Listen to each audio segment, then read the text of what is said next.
une de l'actualité dans cette édition Journée mondiale de lutte contre le paludisme, c'est aujourd'hui 25 avril, une journée pour mobiliser et focaliser plus d'engagement autour de l'effort global pour éradiquer la maladie qui fait des millions de victimes dans le monde. Au Burkina Faso, c'est la principale cause de mortalité. Le vaccin contre le palu tarde à venir, mais les chercheurs ne désespèrent pas. L'artémisia se présente comme une plante qui est une solution efficace à la maladie. C'est un remède validé par l'OMS que nous découvrirons dès le début de ce journal. Bonjour, merci de vous joindre à nous pour les actualités de la mi-journée sur la télévision du Burkina. Et nous ouvrons ce journal par l'arrivée du président de l'Assemblée nationale du Mali à Ouagadougou. Issaka Sidibé prendra part à la 11e conférence des présidents des parlements francophones. Le chef du Parlement malien est accueilli hier à son arrivée par son homologue burkinabé Alassane Bala Sakandé. Cela dit, le chef de file de l'opposition politique a animé ce matin une conférence de presse sur la situation nationale. Zéphirin Diabré est surtout revenu sur l'affaire dite de négociation avec les terroristes. Le compte-rendu des échanges avec Zoubaviel David Dabiri. À cette conférence de presse, Zéphirin Diabré dépeint une situation nationale peu reluisante. Crise sécuritaire et éducative, léthargie économique, front social en ébullition, exacerbation de l'ethnicisme, le Burkina Faso est au bord du chaos selon le chef de file de l'opposition. Zéphirin Diabré et ses camarades fustigent la majorité présidentielle qu'ils tiennent pour responsable de la situation. Ils saluent néanmoins la main tendue du président du Faso en vue d'un dialogue politique, mais disent rester prudents. Nous ne pouvons pas aller à un dialogue politique pour aller uniquement discuter des questions de code électoral. Parce que si nous le faisons, nous sommes persuadés qu'au sortir de ça, vous allez nous critiquer. Et les Burkinabés ne comprendraient pas. Il y a des problèmes sérieux que notre pays traverse aujourd'hui. Notre pays est en crise. Alors la crise sécuritaire est bien entendu celle qui est la plus visible. Si on a jugé utile qu'au-delà des concertations, même épisodiques qu'on avait, on crée un événement qui s'appelle dialogue politique, c'est parce qu'on estime qu'il a un statut spécial. Il a quel statut? Ce dialogue politique devrait permettre à l'opposition politique et au pouvoir d'accorder leur violence sur les questions existentielles pour sortir le Burkina Faso des difficultés, martèle Zéphirin Diabré. Des questions comme le renforcement de la cohésion sociale et surtout la réconciliation nationale y seront abordées. Il y a des faits historiques dans lesquels des Burkinabés se sont sentis lésés, se sont sentis exclus de la société et qui appellent à ce qu'on s'asseye. D'autant plus que les gens estiment que la journée même du pardon, là, ça n'a pas atteint son objectif. Il y a, comme on dit, beaucoup de comptes non soldés. Vous, ça peut ne pas vous concerner personnellement, mais il y a des gens que ça concerne. Et même quand on partait encore au dialogue, là, il y a des gens qui sont venus, on en a parlé, y compris jusqu'aux événements politiques récents. Il y a les événements politiques, mais il y a ce qui arrive à des individus qui peuvent penser qu'ils sont victimes d'une injustice. Et que donc, d'une certaine manière-là, la nation ne s'est pas comportée très bien à leur égard. C'est tout ça qu'il faut regarder. Zéphirin Diabré et ses camarades invitent donc le gouvernement à créer les conditions d'un vivre ensemble sincère entre les Burkinabés et exigent une clarification sur les informations faisant état de négociations entre le président du Faso et des groupes terroristes. Le paludisme demeure la première cause de mortalité au Burkina Faso avec plus de 10 millions de cas de malades signalés dans les formations sanitaires en 2017 selon les chiffres du ministère de la Santé.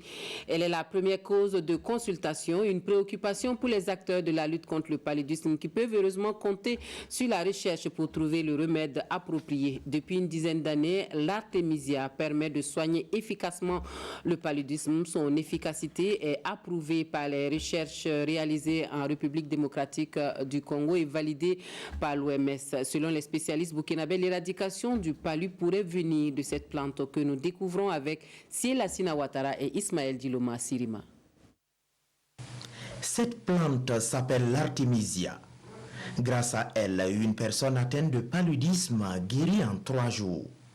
Et au bout de 7 jours de traitement, tous les germes du paludisme sont neutralisés dans l'organisme. Ces dires sont prouvés par des études réalisées en République démocratique du Congo et validées par l'Organisation mondiale de la santé. C'était un essai clinique randomisé en double aveugle. Donc, dans l'échelle de gradation des essais cliniques, on va dire que c'est le top niveau. Donc, validité interne, il n'y a rien à redire, surtout qu'il y a eu très peu de perdu de vue. L'utilisation de cette plante comme remède contre le palu est simple. 5 grammes d'artémisia bouillis dans 1 litre d'eau à boire 3 fois par jour. On répète l'opération pendant 7 jours pour débarrasser totalement le corps des germes du paludisme. En réalité, ces composés-là agissent par un mécanisme de la peroxydase. Donc ils attaquent une enzyme du parasite et c'est par ce mécanisme-là qu'ils arrivent à éliminer les parasites lorsqu'on est infecté. L'artémisia est utilisée en Chine pour soigner le paludisme depuis plus de 2001. Au Burkina Faso, les chercheurs ont fait également des recherches sur cette plante. En 2006, il a été expérimenté ici la culture de l'artémisia à Fada par la même direction, sous le professeur Nikiema. Les séries qu'on a eues, et ça contenait même plus d'artémisine que l'artémisine commerciale que nous voyons. Mais c'est resté là parce qu'on n'a pas eu les moyens pour pouvoir développer ça. Les graines sont toujours au niveau du Centre national de semences forestières. Mais comment comprendre que malgré les résultats concluants, le dossier de l'artémisia soit resté dans les tiroirs? Les scientifiques indexent des raisons politiques et surtout capitalistes.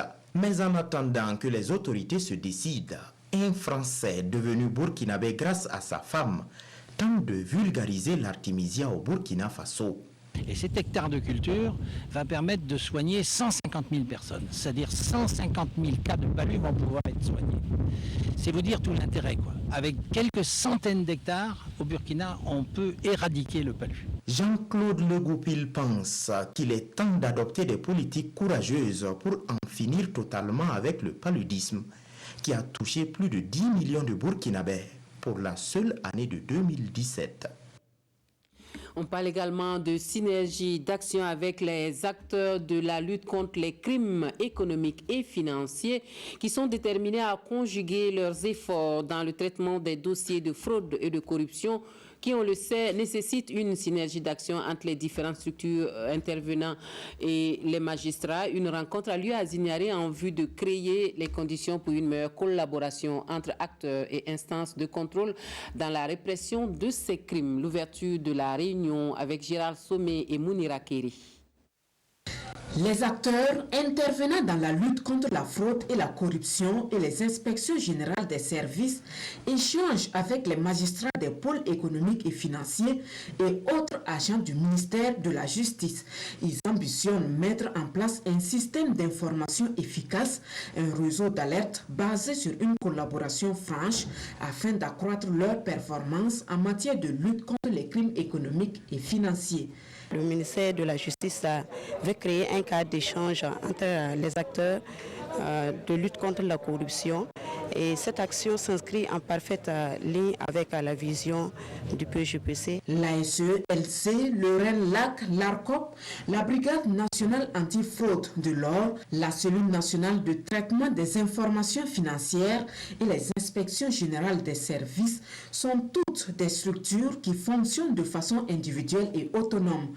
Leurs actions sont limitées et des insuffisances sont constatées, d'où la nécessité de conjuguer les efforts pour plus de résultats. La collaboration devrait permettre que nous parlions le même langage pour accélérer le traitement des dossiers. Parce qu'actuellement, nous avons des difficultés compte tenu du fait que nous n'avons peut-être pas la même méthodologie ou les mêmes façons de percevoir les questions. Et pour cela, il y a besoin que nous échangions pour pouvoir mieux être efficaces dans la lutte contre la corruption. Cette rencontre de Zignaré est organisée par le ministère de la Justice en collaboration avec le projet Gouvernance économique et participation citoyenne, un projet qui appuie le gouvernement dans sa volonté de lutter contre les crimes économiques et financiers. Et puis, un nouveau syndicat qui voit le jour au ministère de la Justice. L'administration pénitentiaire annonce la création du syndicat national des personnels de l'administration pénitentiaire avec pour mission de lutter pour l'amélioration des conditions de vie et de travail des gardes de sécurité pénitentiaire, des travailleurs sociaux et des agents de santé dans les maisons d'arrêt et de correction. Le SINAPAP est présenté aux journalistes. Découvrons le syndicat avec Wale Nebié et Aboubakar Sagnon. Une conférence de presse pour présenter le nouveau syndicat créé au sein de l'administration pénitentiaire. Dénommé Syndicat national des personnels de l'administration pénitentiaire en abrégé SINAPAP, le nouveau syndicat a pour devise « S'unir pour mieux défendre ». Et pour défendre les intérêts moraux et matériels de ses membres, le SINAPAP veut s'engager déjà dans la résolution de la crise qui secoue la garde de sécurité pénitentiaire depuis plusieurs mois. Nous ne pouvons pas occulter la situation actuelle que traverse l'administration pénitentiaire. En effet, le blocage actuel nous oblige à proposer des alternatives afin d'accompagner le SINA-GSP dans la résolution de la présente crise. D'ores et déjà, nous vous rassurons que des démarches ont été entreprises et nous osons croire que très bientôt, incessamment, un dénouement heureux sera trouvé pour permettre la reprise de toutes les activités pénitentiaires sur toute l'étendue du territoire. Selon ses responsables, le SINAPAP n'a pas été créé pour déstabiliser le SINA-GSP. Il a plutôt été porté sur les fonds baptismaux pour venir en appui aux syndicats déjà existants dans le département en charge de la justice. En culture, nous allons en Côte d'Ivoire où le festival des musiques urbaines d'Anoumambo fait la part belle aux artistes burkinabés. Cette année, le Burkina Faso à l'honneur. La musique du pays des hommes intègres est appréciée et se joue un peu partout au FEMIA. 2019, les sonorités du Faso à Anoumambo. Donc, nous suivons le dossier que nous proposent Oscar Soulama et Mireille Carole Touma. Mbasira Mambera Yambi Tagasi Mambera Yamba Mbasira Mambera Yambi. La musique burkinabé fredonnée à Anoumambo en Côte d'Ivoire. Ces burkinabés installés ici depuis plusieurs années ont certes la patrie loin des yeux, mais près du cœur à travers notamment la musique. J'aime la musique burkinabé, surtout Flobi. La musique burkinabé a beaucoup évolué au fil du temps. Avant, c'était les images un peu floues. Maintenant, les images sont bien et il y a plus de motivation dans les clips qu'avant. Avant même, on chantait, c'était en moré. Tout le monde ne comprend pas le moré. Mais par contre, maintenant, quand on chante, même s'ils mélangent le moré, il y a le français aussi qu'on comprend un peu. Donc, ça fait qu'on est attiré par la musique burkinabé. Et j'aime tellement la musique burkinabé que j'aimerais un jour participer à Faso Academy parce que ça me plaît même. Et j'écoute souvent si RTB. Au marché, dans les domiciles et les maquis, les sonorités du pays des hommes intègres sont bien adoptées et ces burkinabés de la diaspora ont leur star préférée. Je connais des Latino, je connais Flobi, je connais Awa Nadia et puis je connais Sozi. Il y a toujours les Amna et Sozi qu'on connaît. Souvent, ils viennent ici, on s'en va regarder. Les Flobi et tous, bon, franchement, avec tout dernièrement ces sons qui viennent de traverser tout le monde entier, un Bangam Pinda, Wendia Wende. J'estime que même si tu ne comprends pas la langue morée, tu sais que non, ce qu'il veut dire, c'est une bonne chose. La musique burkinabé se consomme donc bien au-delà de nos frontières. Preuve que nos artistes ont du talent et se vendent bien.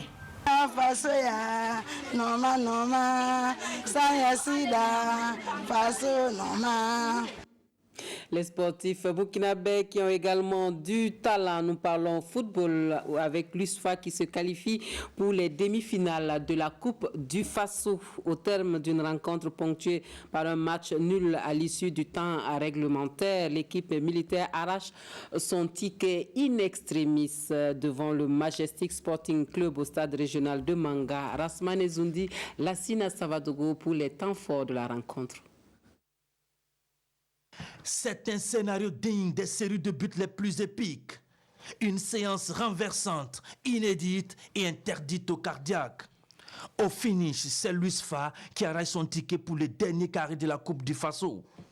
Majestic pourtant tenait le bon bout dans ce stade régional de Manga qui a fait le plein grâce à l'ouverture du score de Stephen Setsit à la 10e minute. Déjà battu par 2 fois par cette équipe de Majestic, Malo et Bansé devraient réagir. La réaction est immédiate à la 20e minute grâce à Jean-Marc Bautier sur cette passe de Aristide Bansé. Le suspense est entier, les esprits s'échauffent et les 2 équipes vont se tenir en respect jusqu'à cette séance de tirs au but à l'issue des 90 minutes. Malgré 2 tirs ratés par l'USFA, les militaires s'offrent le ticket pour les demi-finales et surtout prennent leur revanche.